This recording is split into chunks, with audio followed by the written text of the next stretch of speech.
아저 그래 감든 아니 카발로 다 나오고 내가 बेयाव सासे जोंहा बेस्ट रल माने गुन्दा रेल माने डाकु दा बुंना बिलियन जों जोंहा दायो लासिगोनलाय एसे सोंसिलाय बिथाङा मादि रायलायोथाय आरे यार बर' फिल्म इंडस्ट्री सासे मेन लीड एक्टर लै बियो औ नोंसोर नै जां बोरै जालि फाग्ला नुवाखै आं नै दे सोबाय ले ओइ मा नामलाय बिना मा नामलाय माइकेल बर' हा बर'नि बर'नि एगेन्स्ट स्पिकारा बे मायाव मोनलाय ओइ माइकेल आदा फंबाय मोननो सोंबाय आङो नोंथाङा दिनैसिम मोनबेसे फिल्म बानायनाय जाखो खोन्थालाय आंनो बांबाय माखासे जाबाय गोसोआव गैजोबा ओमफ्राय ठीक আছে नोंनिबा माने अबे मोनसे फिल्मा नोंनि थाखाय बेस्ट आरो मुंदांखा जानाय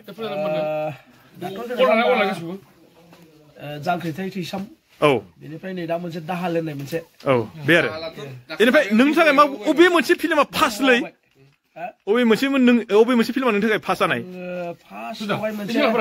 सिलिंखार होननाय मोनसे बानायदों सिलिंखार बेयाव नोंना मा रलमोन बिलेनानो नोंखौ माने एक्टर थाखाय फसायालै मिथिलालै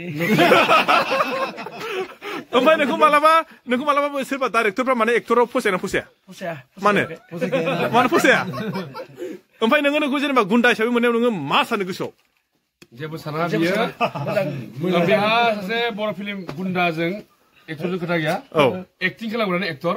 बे सासे माने बेस्ट एक्टर माने बियो माने बर' फिल्म इन्डास्ट्रिनि सासे जाखांबोनाय सासे बिराद मोजां सासे एक्टर ओमफ्राय रियेल माने एक्टर मोनसे एक्टर आरो बियो रडे सार ओमफ्राय रियेल नालाय मोनसे फिल्माव थियेटाराव आइराखि थियेटाराव दा माने फिल्मखौ हिट खालामनो हायो बेखौ फरायनो थाखाय मानसिफ्रा बिराद मानसि नायनो फैदों प्लास पइन्टआ बे माइकेलनि थाखाय माने देग्लाय बांसिन मानसि नायफैदों बेखौ दङ आरो फिल्माव थाखाय माने फिल्माव थाबा एसेबाबो नायनो लुगैनाय देलाय माइकेला खोन्थालादो जेनेबा नोंनि मेन एड्रेस आरो जोनोमा अबाव बेखौ एसे मोजां खोन्थाबा फ्राय मानसिया एसे गोजोनगोन बायदि मोनदों आरो जेनेबा आंनि चेनेलनि थ्रुयैहाय आंनियाथ' ओरैनो बाक्सा औ बेनिफ्राय जोनोम जायगाखौथ' जोंनिखौ माने दंग'फारसो होनोमोन मानास नांजाबनाय दा आंनि बिनि उनावहाय आंनि थानानै दिनैसिम दं आरो बे आरो माने घरामारा होनना बुङो बेनिफ्राय नोंथाङा हाबा जानाय जायाखै बेखौ खोन्थादो एसे लाइफ स्ट'रि पार्सनेलि जाथ'वाखै माने सोरबा फिलाप खालामनो हागोन ना हाया दिनैसिम माने बिथांखौ सिख्लाफ्राबो जे प्रप'ज खालामगोन औ जों नुहुराखै आरो मा थाखाय खालामा देलाय खोन्थालाय मा थाखाय औ बिथांखौ माने डाइरेक्टरफ्रा ओरैबायदि रलाव होबाय डाइरेक्टरफ्रानो मोजां खालामनो हायो सासे आर्टिस्टखौ डाइरेक्टरफ्रानो माने सोरखौबा माने बिथायाव जायगा खालामनो हायो ओमफ्राय रियेल खोथा बिथांखौ माने जों माने बिथाङा बर' हारिनि फिल्म इन्डास्ट्रि हारिमु लाइनाव बिथाङा बिराद बिहोमा होबाय बेल' नङा बिनिफ्रायबो सिगांबो गोबां थियेटाराव गाबबाय आइराखि थियेटारबो दं आरो बर' फिल्म इन्डास्ट्रियावबो बिराद मोजां रल लादों ओंखारबाय थागोन आसा खालामदों बिनि फिल्मखौ जों नुबाय थागोन आरो हारिमुआ बिथांनि बिहोमाजों एसेबाबो आगान गोजौसे दावखोगोन बेखायनो जोङो जोंनि फालिफ्राय मिमाङाव फैनायनि थाखाय बिथांखौ जों गांसे गोथार आर'नाइजों जोंनि फालिफ्राय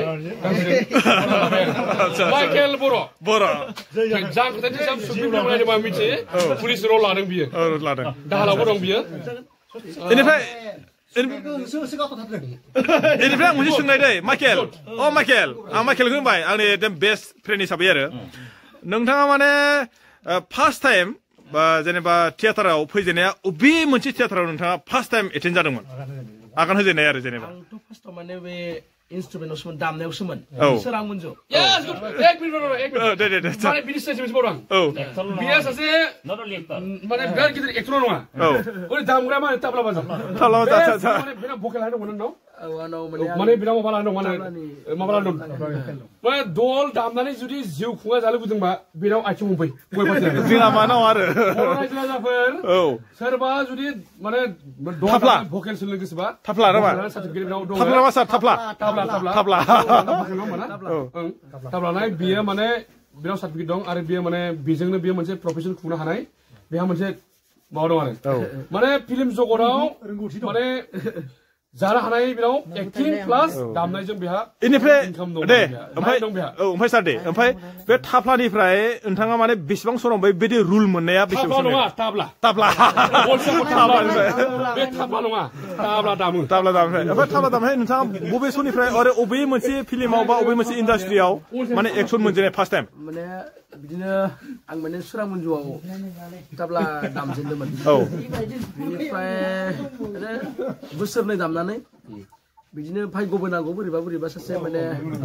प्रडिउसार सासे गोदान लोगो मोननानै सिलिं खार फिल्म आं बानायजेननो मोन्दोंमोन बेनि उनाव आं मोजां केमेरामेन सासे लोगो मोनदों बडा केरकाटारि बे माबानि आरो लखिमपुरनि बिनि माबायनो बेजोंनो थांफानानै आं माने पंकज लाहारि बिदिनो दिनैसिम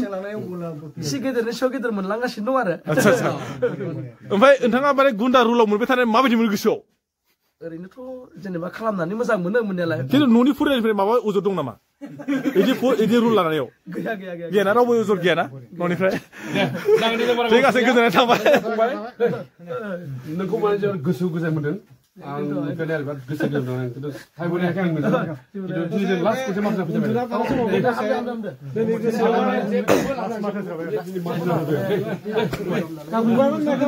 आरो बर' फिल्मनि मोजां बिथोन लाबाय थादों बर' फिल्मखौ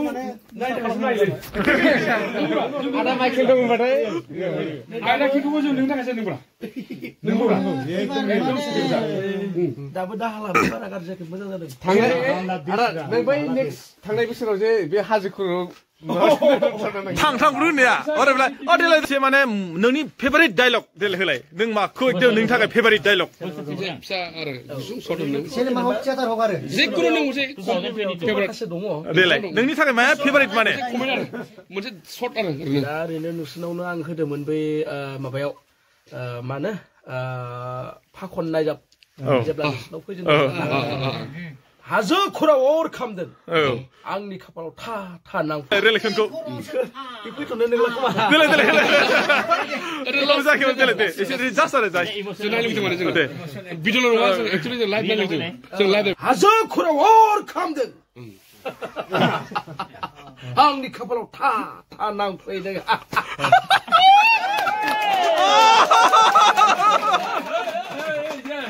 अरे यार